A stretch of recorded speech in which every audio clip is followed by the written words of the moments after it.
ಗೆ ಹಾವೇರಿ ಲೋಕಸಭಾ ಇರುತ್ತೆ ಹಾಂ ಅಲ್ಲ ಆ ನಿಟ್ಟಿನಲ್ಲಿ ಏನು ಇದಾಗ್ತಾ ಇದೆ ನಿಮ್ಮ ಅಭಿಮಾನಿಗಳು ಒತ್ತಾಯ ಇದೆ ಸರ್, ಕೊಡಬೇಕು ಮಾಡಬೇಕು. ಹಾಂ ಅಭಿಮಾನಿಗಳಿಂದ ಭಾಳ ಒತ್ತಾಯ ಅಲ್ಲ, ಅಭಿಮಾನಿಗಳದ್ದು ಒತ್ತಾಯ ಇದೆ, ಕಾರ್ಯಕರ್ತರದ್ದು ಒತ್ತಾಯ ಇದೆ. ಅಲ್ಲಿಗೆಲ್ಲ ಎಲ್ಲ ಮಠದ ಸ್ವಾಮಿಗಳು ಕೂಡ ನೀ ಟಿಕೆಟ್ ತೊಗೊಂಬರಪ್ಪ ನಾನು ಗೆಲ್ಲಿಸ್ತೀನಿ ಅಂತ ನನಗೂ ಹೇಳ್ತಾ ಇದ್ದಾರೆ, ಅವನಿಗೂ ಹೇಳಿಸ್ತಾ ಇದ್ದಾರೆ.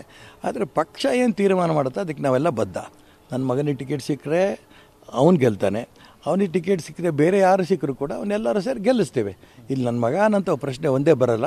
ಭಾರತೀಯ ಜನತಾ ಪಾರ್ಟಿ ಅಭ್ಯರ್ಥಿನ ಅಲ್ಲಿ ಗೆಲ್ಲಿಸ್ತೇವೆ. ಹಾವೇರಿಗೆ ಬೇಕಾ ನಮ್ಮ ಶಿವಮೊಗ್ಗ ಗೊತ್ತಿಲ್ಲ. ಈಗ ಒಂದು ಕಡೆ ಡಿಸ್ಟರ್ಬ್ ಮಾಡಿ ಇದೊಂದು ಕಡೆ ನಾನು ಇಷ್ಟಪಡೋದಿಲ್ಲ. ಈಗ ನಮ್ಮ ಶಿವಕುಮಾರ್ ಉದಾಸಿ ಅವರೇ ನನಗೆ ಹೇಳಿದ್ರು ನಾನು ಕಂಟೆಸ್ಟ್ ಮಾಡೋದಿಲ್ಲ ಅಂತ. ನಾನು ಕಂಟೆಸ್ಟ್ ಮಾಡಲ್ಲ ಅಂದಾಗ ಆ ಜಾಗದಲ್ಲಿ ವೇಕೆಂಟ್ ಇದೆ ಅಂತಂದಾಗ ಅನೇಕರನ್ನು ಕೇಳಿದೆ ನಾನು. ಆ ಎಲ್ಲ ಅನೇಕರು ಹಿರಿಯರು ಅಲ್ಲಿ ಓಡಾಟ ಮಾಡಪ್ಪ ಅಂತ ಹೇಳಿದ್ದಾರೆ, ಓಡಾಟ ಮಾಡ್ತಾ ಇದ್ದಾರೆ. ನೋಡೋಣ, ಭಾರತೀಯ ಜನತಾ ಪಾರ್ಟಿ ಟಿಕೆಟ್ ಕೊಟ್ಟರೆ ಸಂತೋಷ, ಇಲ್ಲಾಂದ್ರೆ ಯಾರಿಗೆ ಕೊಟ್ಟರೆ ಅವ್ರು ಗೆಲ್ಲಿಸ್ತೀವಿ.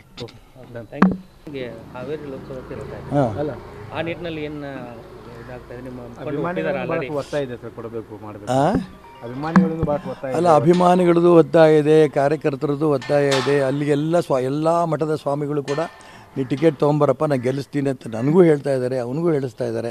ಆದರೆ ಪಕ್ಷ ಏನು ತೀರ್ಮಾನ ಮಾಡುತ್ತೆ ಅದಕ್ಕೆ ನಾವೆಲ್ಲ ಬದ್ಧ. ನನ್ನ ಮಗನಿಗೆ ಟಿಕೆಟ್ ಸಿಕ್ಕರೆ ಅವ್ನು ಗೆಲ್ತಾನೆ, ಅವನಿಗೆ ಟಿಕೆಟ್ ಸಿಕ್ಕರೆ ಬೇರೆ ಯಾರು ಸಿಕ್ಕರು ಕೂಡ ಅವನ್ನೆಲ್ಲರೂ ಸೇರಿ ಗೆಲ್ಲಿಸ್ತೇವೆ. ಇಲ್ಲಿ ನನ್ನ ಮಗನಂತ ಪ್ರಶ್ನೆ ಒಂದೇ ಬರಲ್ಲ. ಭಾರತೀಯ ಜನತಾ ಪಾರ್ಟಿ ಅಭ್ಯರ್ಥಿನ ಅಲ್ಲಿ ಗೆಲ್ಲಿಸ್ತೇವೆ. ಹಾವೇರಿಗೆ ಬೇಕಾ ನಮ್ಮ ಶಿವಮೊಗ್ಗ ಗೊತ್ತಿಲ್ಲ. ಈಗ ಒಂದು ಕಡೆ ಡಿಸ್ಟರ್ಬ್ ಮಾಡಿ ಇದೊಂದು ಕಡೆ ನಾನು ಇಷ್ಟಪಡೋದಿಲ್ಲ. ಈಗ ನಮ್ಮ ಶಿವಕುಮಾರ್ ಉದಾಸಿ ಅವರೇ ನನಗೆ ಹೇಳಿದ್ರು ನಾನು ಕಂಟೆಸ್ಟ್ ಮಾಡೋದಿಲ್ಲ ಅಂತ. ನಾನು ಕಂಟೆಸ್ಟ್ ಮಾಡಲ್ಲ ಅಂದಾಗ ಆ ಜಾಗದಲ್ಲಿ ವೇಕೆಂಟ್ ಇದೆ ಅಂತಂದಾಗ ಅನೇಕರನ್ನು ಕೇಳಿದೆ ನಾನು. ಆ ಎಲ್ಲ ಅನೇಕರು ಹಿರಿಯರು ಅಲ್ಲಿ ಓಡಾಟ ಮಾಡಪ್ಪ ಅಂತ ಹೇಳಿದ್ದಾರೆ, ಓಡಾಟ ಮಾಡ್ತಾ ಇದ್ದಾರೆ. ನೋಡೋಣ, ಭಾರತೀಯ ಜನತಾ ಪಾರ್ಟಿ ಟಿಕೆಟ್ ಕೊಟ್ಟರೆ ಸಂತೋಷ, ಇಲ್ಲಾಂದ್ರೆ ಯಾರಿಗೆ ಕೊಟ್ಟರೆ ಅವ್ರು ಗೆಲ್ಲಿಸ್ತೀವಿ. Thank you.